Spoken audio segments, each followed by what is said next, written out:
ವೀರಗಾಟ. ಈ ಟೆರಟಿಯರನ್ನು ವಾಲಿ ಮತ್ತು ಅವನ ಪೂರ್ವಜರು ಆಳುತ್ತಿದ್ದರು. ಬಲರಾಮ ಎಂಬುವನು ವಾಲಿಯನ್ನು ಮೋಸದಿಂದ ಸಾಯಿಸಿ ವೀರಗಾಟವನ್ನು ಅವನ ವಶಕ್ಕೆ ಪಡೆಯುತ್ತಾನೆ. ಬಲರಾಮನಿಗೆ ಇಬ್ಬರು ಮಕ್ಕಳು, ಭೈರವ, ವಿಷ್ಣು. ತನ್ನ ತಂದೆ ಬಲರಾಮ ಸತ್ತು ಹೋದ ಮೇಲೆ ಇವರಿಬ್ಬರ ಹಟ್ಟಹಾಸ ವೀರಗಾಟದಲ್ಲಿ ಮೆಟ್ಟಿ ಮೆರೆಯುತ್ತಿತ್ತು. ಭೈರವ ನನಗೆ ಯಾರು ಶತ್ರು ಇಲ್ಲ ಎಂದು ಮೆರೆಯುತ್ತಿದ್ದರೆ, ವಿಷ್ಣು ವಾಲಿಯ ಮಗ ಬದುಕೇ ಇದ್ದಾನೆ ಎಂದು ತಿಳಿದು ಅವನ ಸಾಯಿಸಲೇಬೇಕೆಂದು ಪಣ ತೊಟ್ಟಿದ್ದ. ವಾಲಿಗೆ ಒಬ್ಬ ಮಗನಿದ್ದ. ತನ್ನ ತಂದೆಯ ಸಾವಿಗೆ ಕಾರಣವಾದವರನ್ನು ತನ್ನ ಕಣ್ಣು ಮುಂದೆ ಇದ್ದರೂ ಏನೂ ಮಾಡದೇ ಇದ್ದ. ವಾಲಿಯ ಮಗನ ಹೆಸರು ಸೂರ್ಯ.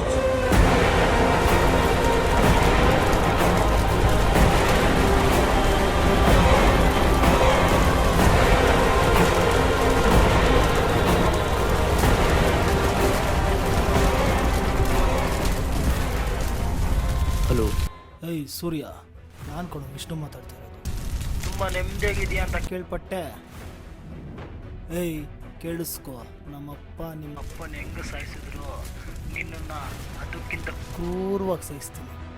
ನಿನ್ಗಾದರೂ ಒಂದು ಚಾನ್ಸ್ ಕೊಡ್ತೀನಿ. ನೀನಾಗೆ ಬಂದು ನನ್ನ ಕಾಲು ಹೊತ್ಕೊಂಡು ನನ್ನ ಸೇವೆ ಮಾಡ್ಕೊಂಡಿದ್ರೆ ಕೊನೆ ಪಕ್ಷ ನಿನ್ನ ಪ್ರಾಣ ಆದರೂ ಉಳಿಯುತ್ತೆ.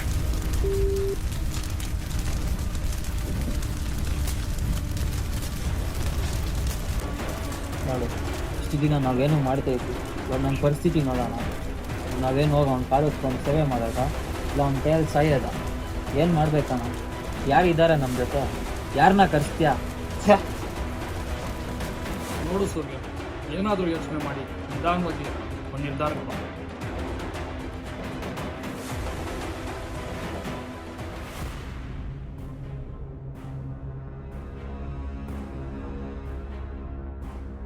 ಏನು ಮಾಡ್ತಾ ಇದ್ದೀನಿ ನಾನು? ಇಷ್ಟು ದಿನ ಅಂತ ಇದನ್ನೆಲ್ಲ ಸಹಿಸ್ಕೊಂಡಿದ್ದೀನಿ. ಇನ್ನು ಸುಮ್ಮನೆ ಇದ್ದಷ್ಟು ನನ್ನ ನಂಬ್ಕೊಂಡಿರೋರೆಲ್ಲ ಸಾಯ್ತಾರೆ. ಅವನ್ನ ಕರ್ಸೋದೇ ಸರಿ. ನನಗೋಸ್ಕರ ಪ್ರಾಣ ಬೇಕಾದರೂ ಕೊಡ್ತಾನೆ, ಪ್ರಾಣ ಬೇಕಾದರೂ ತೆಗಿತಾನೆ. ನಾಳೆನೇ ಅವನ್ನ ಕರ್ಕೊಂಡ್ಬರ್ತೀನಿ.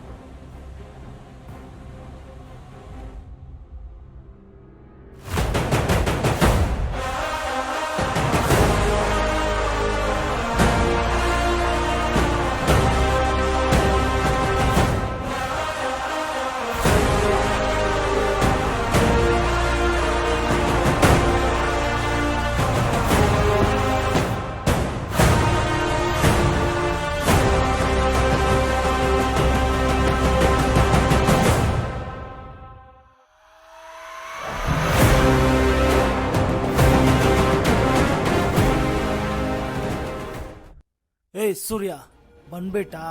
ನೀನು ಬರಲೇಬೇಕು, ಬರ್ದೆ ಬೇರೆ ದಾರಿ ಇಲ್ಲ. ಬಾ ಹೋಗ್ಲಿ, ನನ್ನ ಕಾಲು ಹೊತ್ಕೊಂಡು ನನ್ನ ಸೇವೆ ಮಾಡ್ಬಾ. ಪಾಪ ಈ ಗತಿ ಯಾರಿಗೂ ಬಡ್ಬಾರ್ದಾಗಿತ್ತು. ಏಯ್ ಇವನ್ಯಾರೋ ಹೊಸ ಹುಡುಗ, ನಾನು ಇನ್ನೊಂದು ಕಾಲನ್ನ ಹೊತ್ತ ಕರ್ಕೊಂಬಂದ. ಕಾಲು ಹೊತ್ತಕ್ಕೆ ಬಂದಿದ್ರೆ ಸರಿ, ಬೇರೆ ಏನಾದರೂ ಇಷ್ಟು ಹೇಳಿದ್ರು ಒಬ್ಬನ ಕರ್ಕೊಂಬಂದಿದ್ಯಲ್ಲ.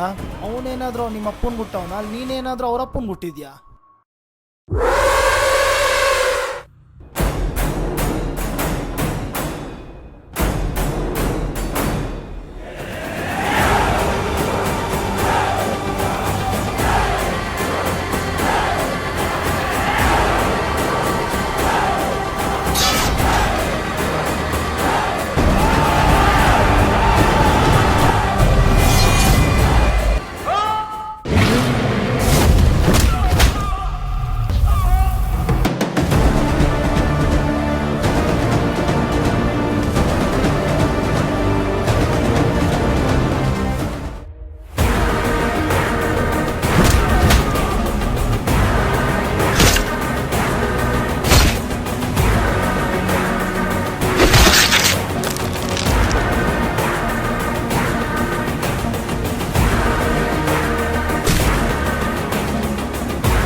ಏಯ್ ಸೂರ್ಯ, ನನ್ನ ತಮ್ಮನ್ನ ಸಾಯಿಸಿದವ್ರನ್ನ ನಾನು ಯಾರನ್ನೂ ಸುಮ್ಮನೆ ಬಿಡಲ್ಲ.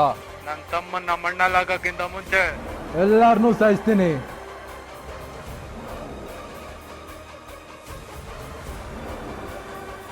ಇನ್ನು ಸುಮ್ಮನೆ ಇದ್ರೆ ಆಗಲ್ಲ. ಇನ್ನು ನೀನು ನಿಂದು ಅಂತೇನೇನಿದೆಯೋ ಅದೆಲ್ಲ ನಿಂದೆ. ವೀರಘಟ್ಟದಲ್ಲಿ ಮಾರಣೋಮ ಆಗಲಿ. ಈ ಮಾತನ್ನ ನೀನು ಯಾವಾಗ ಹೇಳ್ತೀಯ ಅಂತ ಕಾಯ್ತಾ ಇದ್ದೆ ಕಣೋ.